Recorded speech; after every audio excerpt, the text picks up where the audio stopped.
तो आज मैं आपको समझाऊंगा middle term of binomial expansion. ठीक है, तो बायनोमियल थ्योरम तो हमने पढ़ी है, समझी है। अभी हम ये समझते हैं कि यार बायनोमियल एक्सपेंशन जो भी है उसमें मिडिल टर्म कैसे निकालेंगे। ठीक है, तो पहले समझते हैं कि अगर a प्लस बी की होल पावर n के एक्सपेंशन में आपको मिडिल टर्म चाहिए, तो देखो मिडिल टर्म और टर्म्स, तो मतलब इट मे भी पॉसिबल कि एक से ज़्यादा भी मिडिल टर्म हो जाए, मतलब दो ही टर्म होंगी मिडिल में या फिर एक होगी। तो वो तो हम सिंपल सी बात है ऐसे समझ सकते हैं कि मान लो 1 2 3 4 चार टर्म्स हैं तो मिडिल में कितनी आती हैं, 2। और अगर टोटल टर्म्स 5 हैं तो मिडिल में कितनी आती है, 1। आया समझ में? तो वही कंडीशन यहाँ लगेगी कि अगर n आपका इवन है तो टोटल नंबर ऑफ टर्म्स क्या होंगी, n+1, इवन +1, ऑड हैं तो मिडिल में एक ही टर्म आएगी। और वो कौन सी टर्म होगी, n+2/2th टर्म।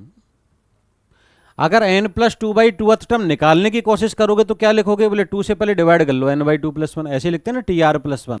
r मिल गया कितना, n/2, तो टर्म क्या बनी, nc n/2, a की पावर n-n/2 इसके एक्सपेंशन में, n-n/2 दैट इज n/2, और b की पावर n/2, ये है। और अगर n ऑड है तो n+1 टोटल टर्म्स कितनी हो जाएंगी, ऑड +1 इवन। इवन में बीच में कितनी आती हैं, 2 टर्म्स आती हैं, और वो 2 टर्म्स कौन सी आती हैं, n+1/2th और n+1/2+1th टर्म कॉन्जुगेटिव होंगी, जैसे 10th 11th 6th 7th term ऐसे। अब ये टर्म अगर आपको निकालनी है तो निकालोगे कैसे, बोले n-1/2+1 लिखो, क्योंकि r+1 लिखते हैं अपन।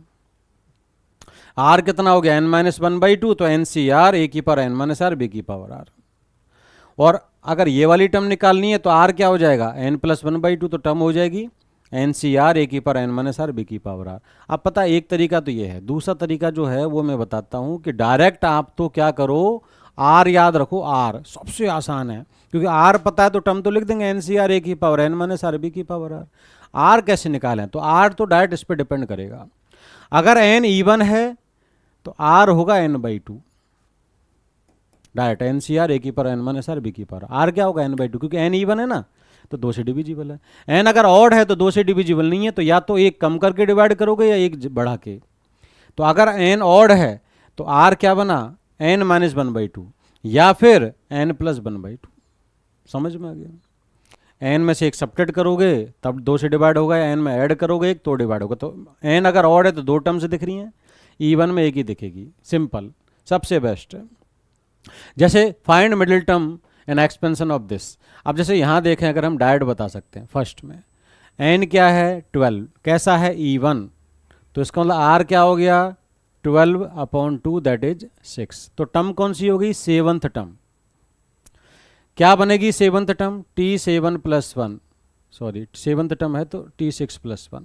तो क्या लिखेंगे, बोले सर 12c6 NCr a 1 है तो 1 की पावर n-r यानी 12-6, और b क्या है, 2x की पावर 6। तो आपका आंसर आ गया 12c6, 1 तो 1 ही रहेगा, और ये आ जाएगा 2 की पावर 6 इंटू x की पावर 6। ये हमारा आंसर है, मिडिल टर्म आ गई। अगर आप जनरल अप्रोच जो बताई थी उससे जाओगे कि भाई n इवन है तो मिडिल टर्म कौन सी होगी, बताया था ना, n+2/2, तो ये आ गया 14/2 मतलब 7th टर्म। और 7th टर्म कैसे निकालोगे, t6+1 लिखे, r6 आ गया, तो फिर वही सेम तरीका। लेकिन मैंने जो r बताया वो ज़्यादा अच्छा तरीका है, ठीक है, कि n अगर इवन है तो डायरेक्ट r क्या लिख दो, n/2। जैसे यहाँ n ऑड है, n अगर ऑड है तो r क्या होगा, या तो n-1/2 यानी 11-1/2, तो यानी 10/2 मतलब 5 होगा, या फिर r होगा 11 + 1/2, 12/2 मतलब 6। तो इसमें 2 टर्म्स मिलेंगी मिडिल में, कौन कौन सी, r5 है तो 6वीं टर्म, r6 है तो 7th टर्म, 6th और 7th टर्म मिडिल बनेंगी। ठीक है, तो उनको भी निकाल लेते हैं। तो इसमें अगर हम मिडिल टर्म देख चुके हैं, 6th टर्म मतलब t5+1, तो r की जगह क्या लिख दो, 5। r5 होगा तो ये बनेगा -1 की पावर 5, मतलब माइनस में ही आएगा, 11c5, और ये आ जाएगा आपका 2y की होल पावर 6 और y²/2 की होल पावर 5, सिंपल। ठीक है, तो ये मिडिल टर्म आ गई है पहली वाली, ये 11c5 2y की पावर 6 माइनस बाहर आएगा और y² 2 की पावर 5। और दूसरा कौन सा होगा, दूसरा होगा सर सेवंथ टर्म, तो T6+1, तो R की जगह 6 लिख दो, तो 11C6 -1 की पावर 6 प्लस आ जाएगा। याद है ना, ऑड सफिक्स में नेगेटिव, इवन सफिक्स में पॉजिटिव। और 2y जो a है उसकी पावर क्या लगेगी, 11 - 6 मतलब 5, और y²/2 की पावर क्या लगेगी, 6। ये आंसर है। क्लियर है भाई। चलो नेक्स्ट, एक इंपॉर्टेंट रिजल्ट है जो आपको याद रखना है कि in any binomial expansion middle term या middle terms has greatest binomial coefficient. एक होता है कोफिशिएंट, एक होता है बाइनोमियल कोफिशिएंट। तो बाइनोमियल कोफिशिएंट मतलब एनसीआर, तो मिडिल टर्म का जो बाइनोमियल कोफिशिएंट है वो सबसे बड़ा है। तो अभी तो हमने समझा क्या कि a+b की होल पावर n के एक्सपेंशन में जो बाइनोमियल कोफिशिएंट्स हैं कौन से हैं, NC0, NC1, NC2 से लेके NCn। ये जो बाइनोमियल कोफिशिएंट्स हैं इनमें कंपेयर कर रहे हैं। अगर n आपका इवन है तो मैंने बताया था n अगर इवन है तो मिडिल में एक ही टर्म आएगी, उसका r क्या होगा, n/2। तो r अगर n/2 तो बाइनोमियल कोफिशिएंट क्या हो गया, NCR, NC n/2, और वही ग्रेटेस्ट है। तो अगर n इवन है तो ग्रेटेस्ट बाइनोमियल कोफिशिएंट होगा NC n/2। अगर n ऑड है तो r या तो n-1/2 होगा या n+1/2 होगा। तो अगर r n-1/2 तो बाइनोमियल कोफिशिएंट क्या बना, NC n-1/2। और r अगर n+1/2 तो बाइनोमियल कोफिशिएंट बनेगा NC n+1/2। ध्यान रखना ये दोनों ही ग्रेटेस्ट आए हैं इसमें, ये दोनों कब, जब n ऑड है और दोनों की जो वैल्यू है वो इक्वल होती है। NC n-1/2 बराबर होगा NC n+1/2।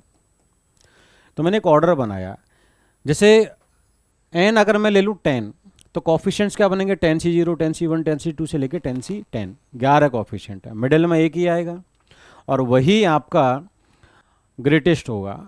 r क्या बनेगा, n बराबर 10 में r बनेगा n/2, 10/2 दैट इज 5। तो 10C5 ग्रेटेस्ट है, तो देखो 10C5 सबसे बड़ा है, ये 10C4 से भी बड़ा है, वो 10C3, 10C2 सबसे बड़ा है। तो इनमें ऑर्डर ऐसा आ गया, इधर इनसे भी बड़ा है सबसे, तो ये सबसे बड़ा है, इधर सबसे, इधर सबसे। तो देखो ये ऐसे हैं, 10C0, 10C10 बराबर होते हैं, 10C1, 10C9 बराबर होते हैं, तो ऐसे इंक्रीज करते आ रहे हैं। अगर n हमने ऑर्ड ले लिया 11 तो फिर मिडिल में कितने आएंगे, 2। एक तो आएगा 11 - 1/2 r या फिर 11 + 1/2, तो मतलब ये 5 या 6। तो 11C5, 11C6 दोनों की वैल्यू बराबर है और ग्रेटेस्ट है, यानी 7, 8 से लेके 11 तक, और इधर 4, 3 से लेके 0 तक सबसे बड़ा है। ठीक है, तो इंपॉर्टेंट रिजल्ट है, याद रखना। चलो बाकी नेक्स्ट लेक्चर में पढ़ते हैं।